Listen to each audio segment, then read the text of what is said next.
In this video, let's start exploring Dataverse REST Builder tool. Now, this particular tool is a tool which will be used for building the code for your Power Platform solution. Now, what this tool does is like it will create and execute the request against the Dataverse Web API endpoint. Now, this tool is specifically used in Power Platform and it will generate the code for you. Now, I'll show you one by one how you can do that. Now, there are multiple ways to install this tool. Now, first way is by using XRM Toolbox. So, if you have a community tool XRM Toolbox, then this is one of the application within the XRM Toolbox. So, I've already installed this tool, and now as you see over here, Dataverse REST Builder. So, this is the tool which will open up in the XRM Toolbox configuration, and then from here you will start configuring your code. Okay, so I will just leave it as it is for time being. Let's move on.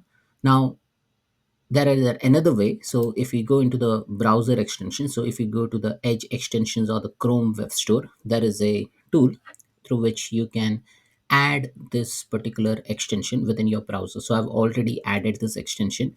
So as you see over here, this is the extension which I've already added. If I go into extensions, manage extensions, Dataverse REST Builder is a tool which I've already installed. So there are a couple of ways through which you can install. Also, if you want to see uh, the backend information, you can just go into the github.com and then go into this URL, and here you will see all the detailed explanation about what this tool is. So this tool is basically an application to create and execute request against the Dataverse Web API endpoint. Now, this tool is also released as a managed solution for XRM Toolbox. Tool is also available as a browser extension, and there are other capabilities within the tool to export the request in a format compatible with Postman, REST client, Thunder client. So it's all there within your ecosystem. So, okay, now let's go into that tool. So this is the browser interface. Now what happens is like once you open the tool, you first need to go into the Dataverse REST API builder in the extension and then enable it, and once it is enabled you can navigate to this tool. Now once you get into this tool, what you need to know is the URL of the environment. Now this is a model driven app which I have created. Okay, now this is a model driven app which I have created for this particular environment. So let me copy this. So I'll take this example. Okay, so I put the environment URL over here, and if you don't know how to get the environment URL, you can just go into Power Platform Admin Center, select your environment, and then copy the environment URL. Now first thing for this tool to run is it needs to authenticate, right? In order to authenticate, this tool needs to get the access token. So once it gets the access token, then it will be able to perform function against a set of Dataverse table within the environment. So I'll click on get access token. Internally it will start authenticating, and then once it is authenticated and once the access token it gets the access token, it will check the token settings, it will retrieve the tables and users. Now it has done all those things, it has done all the authentication part. Now similarly you can also perform the same thing using the XRM Toolbox. Now I'm doing in web browser, but then you can do the same thing in XRM Toolbox. Now in XRM Toolbox you need not perform that connection, because if you are connected, if you already connected to the specific environment, then it is all taken care of, and then you just need to proceed with the next step. Now okay, coming over here we have an option. So we have show notice and we have file. So show notice will give you some information about the warranty of the product. As it is a community tool, make sure that you use it with caution. uh, Now going into file, here you will see a lot of options. Now I'm not going to cover into each and every option, but I will just go into new collection, load collection, save collection, and then I'll just show you basically how to use this tool so that you can generate a code. Now there are options like new collection, load collection, save collection. Then there are a couple of export option into the Postman collections or the REST client environment or the Thunder client. And then you have something called a show current access token. Now we authenticated, right? Now these are the token, this token we got as an output, right? So what we can do, we can copy this entire token. Okay, and then if you just want to verify it, there are a couple of sites which you can use. One is jwt.io, And then another, there is something called as jwt.ms. Now if I just paste the token over here, you will be getting this information about the token, like what are the decoded token. It is like, as you see, I've logged in using my account, that's why you see Girish Uppal. And then you will see the UPN, and then you will see other details. This is just to verify the token. And if you want to see the claim details and all, like how, what is the purpose of each and every field, you can see the explanation over here. But this is just like a sideward information. Let me go into the tool. Now this tool, what it does, first you need to create a collection. Like if you have used Postman before, you will know the concept around collection. So collection is basically a container which allows you to create a space so that you can execute a set of, or generate a set of information like a code within a bound of a specific area. So I'll create a new collection. Now if I click new collection over here, it says, are you sure you want to create a new collection? The existing one will be discarded. I'll say no. I will use the same collection, and then I'll just do a right click. I can duplicate, I can rename. So let me rename this and I'll call it as Girish collection. I can even right click and duplicate it, and this one I will rename John collection. So I can create multiple collection. Now why it is important, because if you're working on multiple projects, you can put that in a separate collection and then execute the request accordingly. Now let me go into the Girish collection over here. What is the request type which I'm expecting? Now there are various things which you can perform within the Dataverse REST API builder. I'm not going to cover each and everything, but uh, it is quite self-explanatory over here. You retrieve a single, you retrieve a multiple, create, update, delete, associate, disassociate, retrieve next link, predefined query, execute custom API, execute action, execute function, execute workflow. Now if you see all these things over here, we have a method for within our SDK to perform an operation against the Dataverse table. Now, quite simple. Retrieve single means it will retrieve a single record from Dataverse. Retrieve multiple means it will retrieve multiple record from Dataverse. Create means it will create a record within your Dataverse. So all these operations, like if you actually see the Dataverse connector action within Power Automate, you will see all or majority of the information, right? It does that same thing. It will retrieve, it will create, it will update, it will delete, it will associate, it will disassociate. So all these things can be done. So first you need to select a request type. So let me select a common request type, retrieve multiple. So we are going to retrieve multiple records. Now once you select retrieve multiple record, first tab is an important tab which you need to configure. So this is a configure tab. So I need to first configure this. Once I do that, then I can go into other tab and get the result out of it. Okay. Now again, it's a big tool. I'm not going to cover into each and everything. I will just show you how to use it, and then you can proceed with working on this tool. Now impersonate, we have an option no. We can select version, which version we want, 9.0, 1 or 2. And then process, whether it's a synchronous or a async process. Token header, whether we should yes or no. Now all this thing you can keep it as default for time being. Okay, as you, when first time when you're using the tool, let's keep everything as default. You want the values to be formatted, we want to get the retrieve count, how many items do we want. And then this is an important part, because everything drives around this tables and column selection.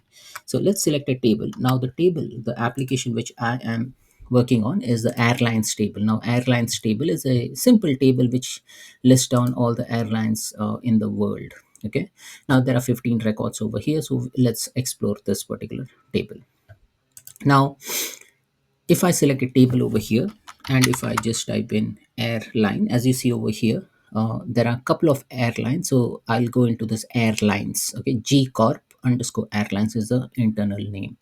So let me select this, and it will start retrieving the table information. So as you see the message, this is a long running operation, so make sure that you give sufficient time for the system to work on. Now filter by, I can filter by putting some filter conditions. Okay, so if I select filter by, and as you see over here, I say filter column, I can add a column. So I can specify what all column I want. So I can put airline description, email, flying class, manager, and all other custom column I can add. But I'm not going to do that, but I'm just showing you there is a there is a way through which you can filter out the column, and then we can add an order by clause. So as you see over here, I can add an order by clause as well just by adding a column. Okay, now I'll just X out of it. And now once you're done with it, you've selected a table, let's select a column. Okay, so I will select, what I'll do is first I will select, let me see if I have a name column. Yes, I have a name column, so I'll select that. Then I have, so let me go over here. So I selected name column. I can select email. I can select total aircraft, total staff. So this all gets selected. So there are four items which got selected over here. Now you have selected a table, you have selected four columns. If you go into the xrm web api tab, now remember what are we doing is we have first told them that, hey, this is the operation which we want to perform, retrieve multiple, and we have specified the table columns, and then we have put some configuration value. Now give me the code to retrieve the web api, retrieve the record using the web api. So if I go into xrm.web api, this code will automatically get generated. Now if you read through this code, this is what exactly we want. So it has first put that nice syntax, it has took the internal name, it has put the o data query syntax over here, it has extracted the result in this results object, and then it has iterated through the results table, right? And then accordingly it has given you the console.log if an error happens. Okay, now how to run this? Okay, now there are multiple ways to run. You create a web resource javascript file, copy the code over here, and then put it in a model driven app and then execute it. But the quicker way to run this is through the browser console. So let me copy this code, so you can even copy the code from here.